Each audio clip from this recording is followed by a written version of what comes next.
আজ ভিডিও করার চক্করে এত বড় কাতলা মাছটা আবার পুকুরে জলে পড়ে গেল।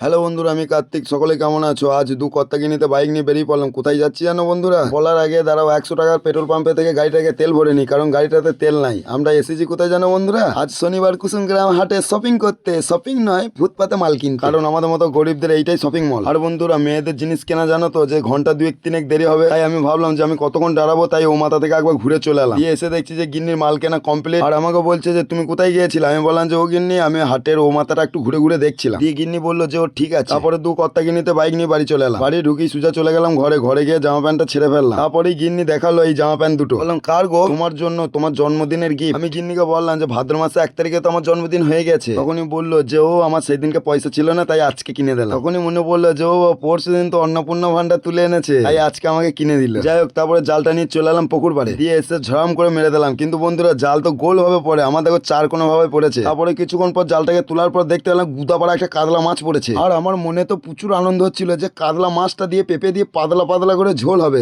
বাংলা কথার মধ্যে একটা অনুবাদ আছে না, যে কাতলা মাছে পাতলা ঝোল ব্যাপক লাগে, তার জন্য এই কথাটা বললাম। আর বন্ধুরা দেখো, আমার গিন্নি বাবা বাবা করে ডাকতে আরম্ভ করেছে, কারণ কাতলা মাছটা পড়েছে, তাই সংবাদটা দেওয়ার জন্য। বাবা, ও বাবা, দেখো সে কত বড় কাতলা মাছ পড়েছে। আর বন্ধুরা, আমার গিন্নির কথা শুনে বাবা দেখো চলে এসেছে। দেখো এসে বলছে কি রে, কি হয়েছে?